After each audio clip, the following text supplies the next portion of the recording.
তাইৰ জীৱনটোৱে শেষ কৰি দিলেও এতিয়া কৰবাত যাবলৈও বৰ ভয় লাগে মোৰ। সেই হৈ যোৱা ঘটনাবোৰে মোক বৰকৈ আমনি কৰিছে। কাকনো আৰু বিশ্বাস কৰিম, জীৱনটোৱে চোন শেষ কৰি পেলালে। সহ্য কৰিব নোৱাৰিছো আৰু। এনেদৰে কৈ কান্দোনত ভাগি পৰিছে জনপ্ৰিয় গায়িকা দীপলিনা ডেকা। প্ৰকৃততে হৈছে কি, সবিশেষ জানিবলৈ ভিডিঅ'টো প্ৰথমৰ পৰা শেষলৈকে চাব। হয় বন্ধুসকল, জনপ্ৰিয় গায়িকা দীপলিনা ডেকাই এটা ফেচবুক লাইভ আহি এনেদৰে কৈ দুখ প্ৰকাশ কৰিছে যে কাকনো আৰু বিশ্বাসত ল'ম, কাকনো আৰু বিশ্বাস কৰিম, জীৱনটোৱে চোন শেষ কৰি পেলালে। হয়, কলকাতাৰ আৰজিকৰ হস্পিটেলৰ সেই নাৰকীয় ঘটনাৰ পাছতেই প্ৰতিদিনে বৃদ্ধি পাইছে নাৰী নিৰ্যাতনৰ ঘটনা।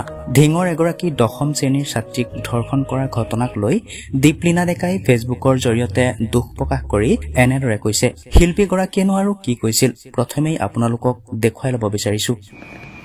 যি ঘটনাবোৰ ঘটি আছে অসমত, ভাৰতবৰ্ষত, সেই কথাখিনি অকণমান চমুকৈ ক'ব বিচাৰিছোঁ। আচলতে সিদিনাখন আমাৰ দীঘলী পুখুৰীত আমি কেইবাজনো তালৈ গৈছিলোঁ, আৰু কোনো সংগঠন, কোনো দল সংগঠন নহয়, আমি নিজাববীয়াকৈ গৈছিলোঁ।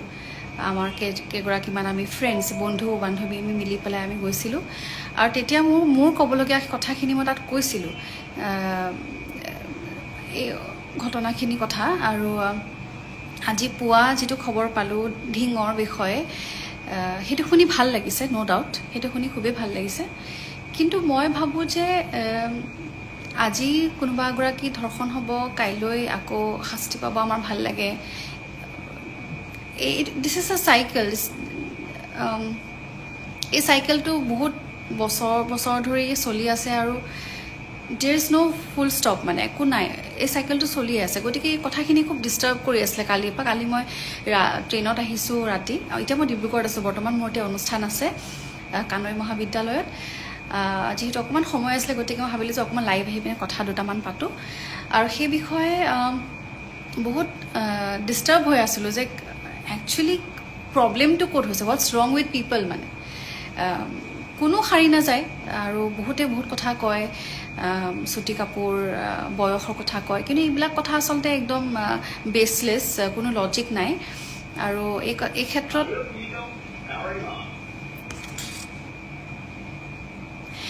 ক্ষেত্ৰত মই ভাবোঁ যে এই কথাবিলাক কৈ মেলি মানুহে, যিসকলে কয়, তেওঁলোকে আচলতে বিভ্ৰান্তি সৃষ্টি কৰিবলৈ চেষ্টা কৰে আমাৰ মাজত। আৰু এই ক্ষেত্ৰত প্ৰুভ হৈ গ'ল অলৰেডি এইবিলাকৰ ঊৰ্ধত, তাৰমানে যে সৰু ছোৱালী, এতিয়া চাওক, এগৰাকী শিশুৰ পৰা আদি কৰি বৃদ্ধলৈকে, চুটি কাপোৰ পিন্ধাৰ পৰা আদি কৰি হিজাব পিন্ধালৈকে সকলোৰে লগতেই এই ধৰণৰ কামবিলাক হৈ আছে। আৰু মই ভাবোঁ যে প্ৰত্যেক দিনাই আমি ভয়ত জীয়াই থাকিবলগীয়া হৈছে। এতিয়া মানে ঘৰৰ পৰা ফোন আহিলেও খালি এইটোৱে কওক, ক'ত আছা, কাৰ লগত আছা। কাৰণ আমিও জানো সকলো পুৰুষ তেনেকুৱা নহয়, কিন্তু কোন পুৰুষ অসুৰক্ষিত বা কোনজন পুৰুষ অসুৰক্ষিত, সেইখিনি কথা আমি কোনো ক'ব নোৱাৰোঁ।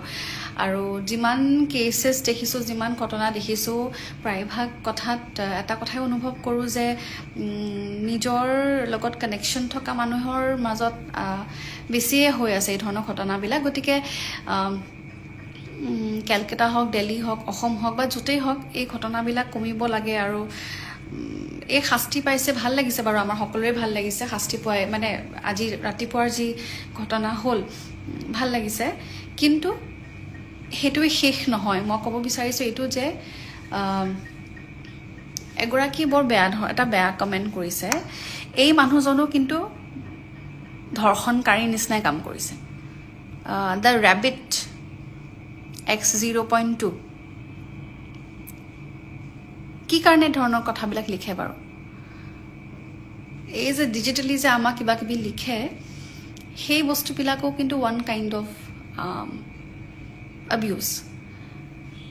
আৰু এই ধৰণৰ মানুহবিলাকৰ পৰা আমি আঁতৰি থাকিব লাগিব। আৰু এই মানুহখিনিৰ চেঞ্জ কেনেকৈ আনিম, মানে এই mentally, it's all about mindset. মই সিদিনাও কৈছোঁ, মাইণ্ডছেটটো চেঞ্জ কৰা সময় আহি পৰিছে।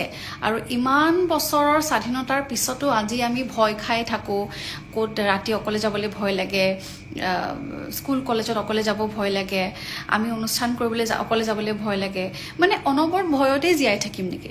এই কথাখিনি এইটো ব্যৱস্থা এই দায়িত্বটো কোনে ল'ব মই বুজি নাপাওঁ মই নাজানো মোৰ ওচৰতো সলিউশ্যন নাই যে মানুহখিনিৰ মেণ্টেলিটি কেনেকৈ চেঞ্জ হ'ব কিন্তু this is all about mentality আমি যিমান আজি মানুহ এগৰাকী ধৰ্ষণকাৰী ধৰা পৰিছে শাস্তি পাইছে কাইলৈ আকৌ হৈ আছে নহয় গতিকে এইটো হৈয়ে থাকিব হৈয়ে আছে এইটো চেঞ্জ কেতিয়া হ'ব যেতিয়া আমাৰ সমাজ ব্যৱস্থাৰ মাইণ্ডছেটটো চেঞ্জ হ'ব আৰু সেইটো মই ভাবোঁ যে প্ৰাইমেৰী সলিউশ্যন ইজ এডুকেশ্যন বাৰু সেইটোতো সকলোৱে জানোৱে আপোনালোকে ভাবকচোন কেনেকৈনো চেঞ্জটো আনিব পাৰোঁ মাইণ্ডছেটটো কেনেকৈ চেঞ্জ হ'ব এই কেইজনমান পুৰুষৰ কাৰণে গোটেই এণ্টায়াৰ গোটেই পুৰুষৰ জাতিটোৰ ওপৰতে বদনাম যি আমি বা দিয়া যায় সেইটোতো সত্য নহয় আমি জানো যে সকলো পুৰুষ তেনেকুৱা নহয় কিন্তু যিসকলে এই কামবিলাক কৰি আছে সেই কামবিলাকৰ শুধৰণি কেনেকৈ হ'ব এইটো ডেফিনেটলি মাইণ্ডছেট চেঞ্জ কৰিব লাগিব এই কথাবিলাক আচলতে আমি আলোচনা কৰিবৰ হ'ল আৰু স্কুল হওক কলেজত হওক শিক্ষক শিক্ষয়িত্ৰী বা অভিভাৱকসকল পেৰেণ্টছসকল সৰুৰে পৰা আমাক যি শিক্ষা দিয়ে সেইটোৰ ওপৰত বৰ বেছি মনোযোগ দিয়াটো দৰকাৰ সেইখিনি কথাই মই আচলতে বহুত মনটো মোৰ কিবা কিবি লাগি আছিলে সেইবাবে মই ক'লোঁ যি কি নহওক বিং এন আৰ্টিষ্ট এগৰাকী আৰ্টিষ্ট হিচাপে আমি আমাৰ কৰ্ম কৰিবই লাগিব ক'বলগীয়া আছিলে আৰু যিখিনি কথা আৰম্ভণিতে কৈছোঁ ধৰ্ষণৰ বিষয়ে সেই কথাখিনি সকলোৱে অকণ ভাবিবচোন বাৰু মানে বৰ ডিষ্টাৰ্ব হৈ আছোঁ মানে কিয় কেনেকৈ কি ভাবি পেলাই এগৰাকী শিশু মানে সাৰি নাযায় সেইটো মই ভাবি পেলাই অবাক হৈ পৰিছোঁ মানে 3 বছৰ 4 বছৰ 5 বছৰ 8 বছৰ মই বুজি নাপাওঁ আৰু অসমৰ নিচিনা অসমৰ আচলতে অসমীয়া সমাজখন এনেকুৱা নাছিলে বাকী ভাৰতবৰ্ষৰ কথা বাৰু মই নকওঁৱেই বৰ্তমান অসমৰ কথাই পাতিছোঁ যেনিবা অসমৰ পৰিৱেশটো এনেকুৱা নাছিলে সমাজ ব্যৱস্থাত মানে ডাঙৰক সন্মান কৰা এটা আমাৰ বৰ ডিগনিফাইড কমিউনিটি হয় অসমীয়া সমাজখন এই ডিগনিফাইড সমাজখনত কাৰ প্ৰভাৱ পৰি আকৌ এই ধৰণৰ কাণ্ডবিলাক হ'বলৈ ধৰিছে সেই বস্তুটো বৰ চিন্তনীয় এই ক্ষেত্ৰত চৰকাৰৰ কৰিবলগীয়াও বহুত আছে মই ভাবোঁ কিছুমান এনেকুৱা এডুকেশ্যনেল কেম্পছ বা কিছুমান এৱেৰনেছ কেম্প আমি আমাৰ গাঁৱে ভূঞে বিয়পাব লাগিব লগতে চৰকাৰ বুলি গালি পাৰি থাকিলেও নহ'ব আমি আমাৰ নিজৰ মাইণ্ডছেট চেঞ্জ কৰিব লাগিব and it starts from gender equality মানে যিটো ইকুৱেলিটিৰ কথা কোৱা হয় জেণ্ডাৰ ইকুৱেলিটি পুৰুষ মহিলা সমান যে আমি চিঞৰি থাকোঁ ফিজিকেলি সমান হ'ব নোৱাৰে কাৰণ ভগৱানে তেনেকৈ আমাক সৃষ্টি কৰাই নাই কিন্তু মেণ্টেলি ইম'চনেলি আমি সমান অধিকাৰ যে বিচাৰোঁ আৰু এই কনচেণ্টৰ কথা যিটো আহি পৰে সেই বস্তুটোত গুৰুত্ব দিয়াটো যে কিমান ইম্পৰ্টেণ্ট সেইটো প্লিজ মই অনুগ্ৰহ কৰিছোঁ আপোনালোকতো শিক্ষিত হয় যিসকল শিক্ষিত সঁচা অৰ্থত তেওঁলোকে নিজৰ লগতে আন 10জনক আহকচোন শিকাওঁ সেই কথাখিনি আৰম্ভণিতে আমি এটলিষ্ট এজনক চেঞ্জ কৰোঁ আহকচোন এজন বা দুজনক চেঞ্জ কৰিলে এটা ডাঙৰ কমিউনিটি আমাৰ অসমীয়া কমিউনিটি চেঞ্জ হ'ব তাৰপিছত লাহে লাহে ভাৰতবৰ্ষ চেঞ্জ হ'ব প্ৰথমতে আহকচোন আমি আমাৰ অসমীয়া সমাজখন চেঞ্জ কৰোঁ সেই কথাখিনি আচলতে মোৰ বিৰাট বেছি ডিষ্টাৰ্ব অশান্তি দি আছে মোক কালিৰে পৰা আৰু থাকিব নোৱাৰি মই আচলতে লাইফটো গোটেই কথাখিনি উলিয়াই দিছোঁ আৰু মই আশা কৰিছোঁ যে ইয়াতে কিমানজনে মেছেজ কৰিছে ভালপোৱা এটি নাম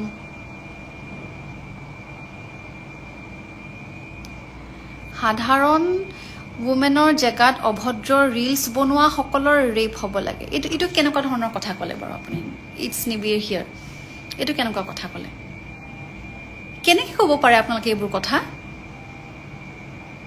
কেনেকৈ পাৰে মানে আপোনাৰ ঘৰখনততো মা আছে বাইদেউ আছে ভণ্টি আছে হয় নহয় এই কথাবিলাক কেনেকৈ ক'ব পাৰে আপোনালোকে এইটো যে আপুনি কমেণ্ট কৰিছে this is also' a digital